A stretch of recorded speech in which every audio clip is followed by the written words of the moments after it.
How's it going, everybody? This is the Nitty Gritty. My name is Chad. With me, as usual, is Leonard. This is a show about pro wrestling, and this week we're going to be giving you another random match review. This match comes from a comment that Leonard made on a previous show, and as I was editing, he had talked about Rene Goulet not being very good, and I thought to myself, I know who Rene Goulet is. Everybody watching that's even remotely around our ages knows who Rene Goulet is, even if you don't know his name, because whenever the officials would come out from the back, Rene Goulet was commonly, I will say, one of those people, along with Tony Garea and Yes. Gerald Briscoe and people like that. He was always there. Yes, Goulet was the one with the blonde page boy haircut. That's right. Yes, he had big hair, and so I thought to myself, I've never seen a match with him.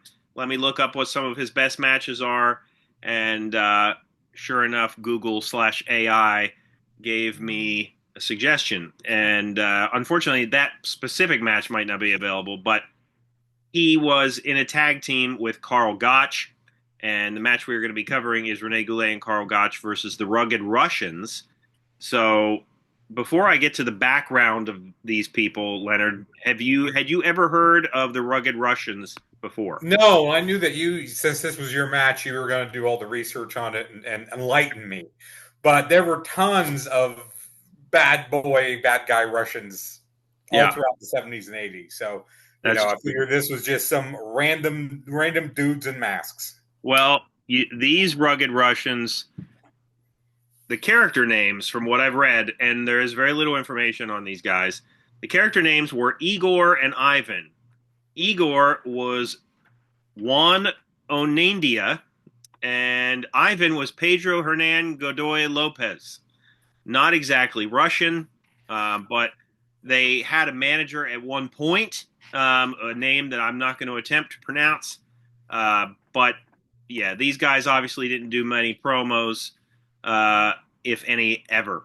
But they have both since passed. They were aging wrestlers even for this match, which, by the way, the match we're covering, January 22nd, 1972. So yeah, but the Rugged Russians, they were also known as, you ready for this? The Russians. And they worked for WCW, NJ, PW, AWA, CWF, among others. They did not have a long tenure, but that's a story on the Rugged Russians. Okay. So Rene Goulet, though, spent the early part of his career traveling territories. He spent a lot of time in the AWA, but he achieved his greatest fame in the 70s and 80s for WWF, then known as WWWF. They did win the tag team championships, he and Karl Gotch. December 6, 1971, they defeated Crazy Luke Graham and Tarzan Tyler. The Gotch and Goulet would drop the belts to a person that Leonard and I are familiar with, Baron Mikhail Siluna and King Curtis Iakea. Oh, those are both great. I did not know the King Curtis and the King and the Baron. That's a great tag team. Right. They, on a taping that was February 1st, 1972, they stayed on a few more months looking for new opportunities, but then left. Goulet was in the first ever, this is just trivia, he was in the first ever WWF match on the USA Network. Really? Which I find fascinating. His opponent was friend of the show, whether he wants to be or not, Tito Santana. Okay. And Tito's a friend of the show. Absolutely. Goulet was known as, so people will be able to, relate to this. Goulet was known as a dependable wrestler who could always be trusted to have a good match. As a result, he was often selected to have matches with rookie wrestlers so he could carry the match. There's one of those guys in every era.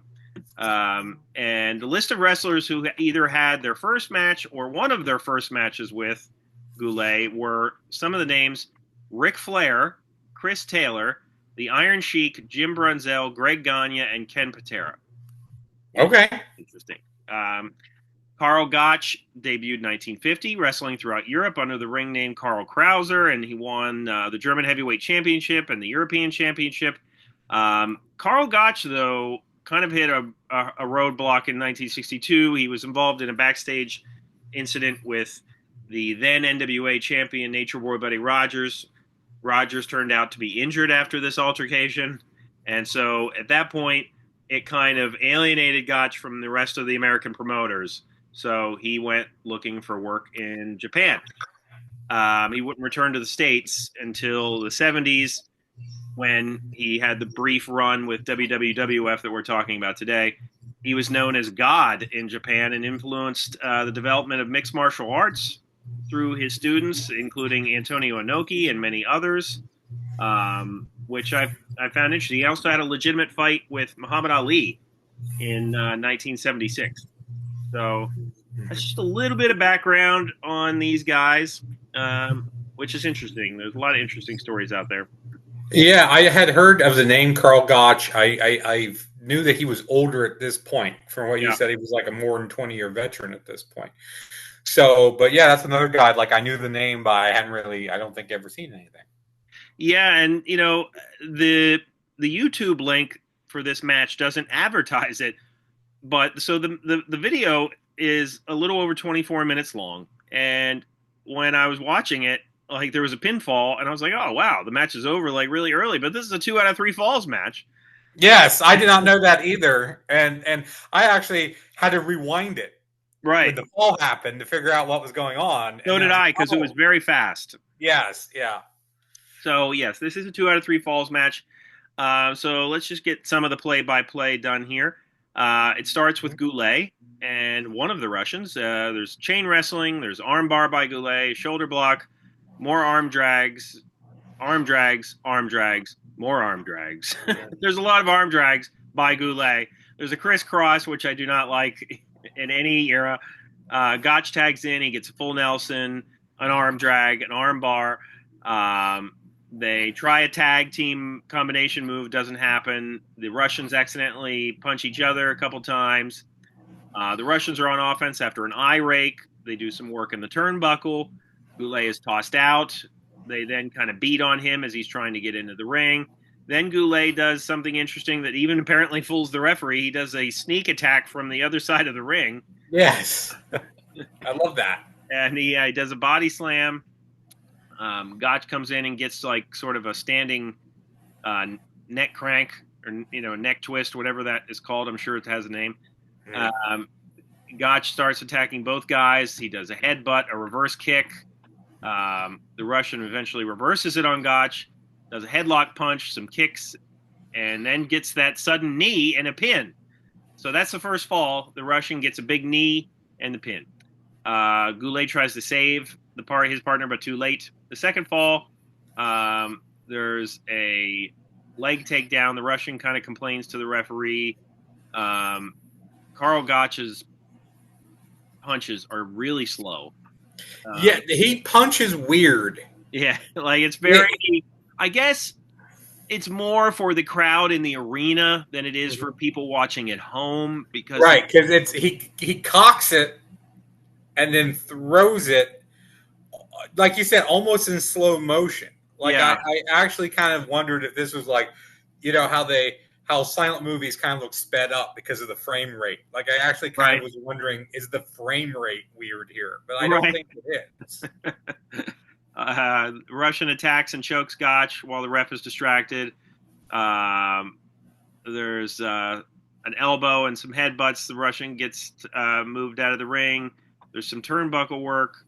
Gotch does a double chop, another reverse kick. He does like a stretch submission, and that is the second fall. There's by submission. The third fall, there's a tag team combination move finally. Goulet tries a stretch but is interrupted. He does a unique pinning combination, and then the Russians attack the referee, and the match is over. So, for no reason. Yeah, it was cool to see. You know what? Leonard, what are your thoughts on this match? Okay, well, first of all, I don't think you mentioned this.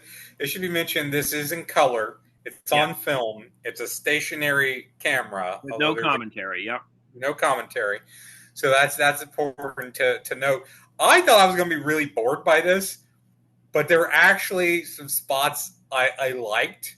I kind like there was one point where Goulet's got the armbar and the Russian is just right like an inch away from tagging the guy. I liked that. I thought this was very reversed from what we know today for tag team wrestling, because you have the face team kind of controlling most of the match. True. And you have them doing like the some of the double team stuff, and you have like the heel running in and the ref catching him. So it was very, reverse. Like, who I'll call Russian One, like the first guy in the ring, is playing Ricky Morton here. Yeah. Against the other guys. So I found that was really interesting.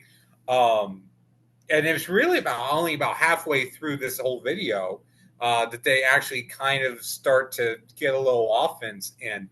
And I liked up to the pin for the first fall. That surprised me. That came out of nowhere. Second fall was really quick, and I looked at the time, and I was like, "Well, this third fall is gonna be like 2 minutes." Right. And and it almost seemed like somebody, I don't know if they had radios in the back or someone signaling.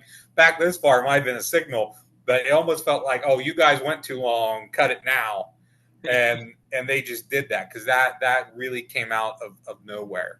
To sum up my thoughts, I will say, for a modern fan, this is probably going to be tough to watch. But for a tag match from the era, I thought it was serviceable. There was a lot of classic tag spots here. The rest holds that were used were still, different rest holds. They were using them as heat spots. They just weren't setting there. I think that's what a lot of modern wrestlers, like, I'm doing a chin lock to take a breath. Well, you still need to sell it, with your eyes and your body language and your facial expressions and all this. And I thought they were doing that. So I'm from what you've said so far, I'm going to say that I like this better than you did, because I would give it about 3 stars. Well, so, okay, that's interesting. I'd probably go about 3 stars with you. Okay. But if we're looking at the glass like it's half empty or half full, I think that's where we'd probably differ just a little bit. All right. Okay. Yeah. So the beginning of this match to me was dreadfully dull. And at first I was like, wow, this is an easy day at the office for Rene Goulet. Like, arm drag, arm bar, arm drag, arm bar, rinse and repeat, gets tossed out of the ring, and then he's on the apron. It started to pick up more momentum. Like, Karl Gotch, and the more I think about it, he is the type of personality who was playing to the crowd. Like, he would, like, kind of jive and dance around. He would, like, go like this for his punches, like really slow. Like, he was trying to get reactions, whereas Goulet was more of the technical, like, workman-like type of talent. Right, he was wrestling the match. Yeah, right, and maybe that's why they made a good team. They were obviously given the tag straps, but as the match picked up more momentum, I started to like it a little bit more. I like 2 out of 3 falls matches. I think they're interesting. This one kind of, ended like a fart in church, but, you might be right about that. When I saw that there was like hardly any time left for the last fall, I was like, hey, maybe Rene Goulet is going to bust out a reverse Hurricane Rana here. But no. Top rope powerbomb. Yeah. It was interesting to see this. It really, really was. I think that we can count on, many things if we look at wrestling through the eras, and not just foreign heels, but the Russians will always be heels. Yes. Here's a good question for you, Leonard. Has there ever been, and I'm not talking about when anybody did a face turn, like, has there ever been like a purely like face Russian? Nikolai Volkov and Nikita Koloff both had face turns. That's what I was going to say. Yeah. Yeah, but as someone who started out face, from the start, I would have, for some reason, I want to say Sylvester Turkai. Now, was he Russian or he was something else? Off the top of my head, I'm not sure. I don't know. I have to look him up, because I want to say they brought him in kind of like a Kurt Angle deal, where like they were like, I'm a good guy and I love America, blah, blah, like the Rougeaus, and then like that was to turn them. I don't know. I have to look that up. Off the top of my head, I would have to say I don't remember anybody. Yeah.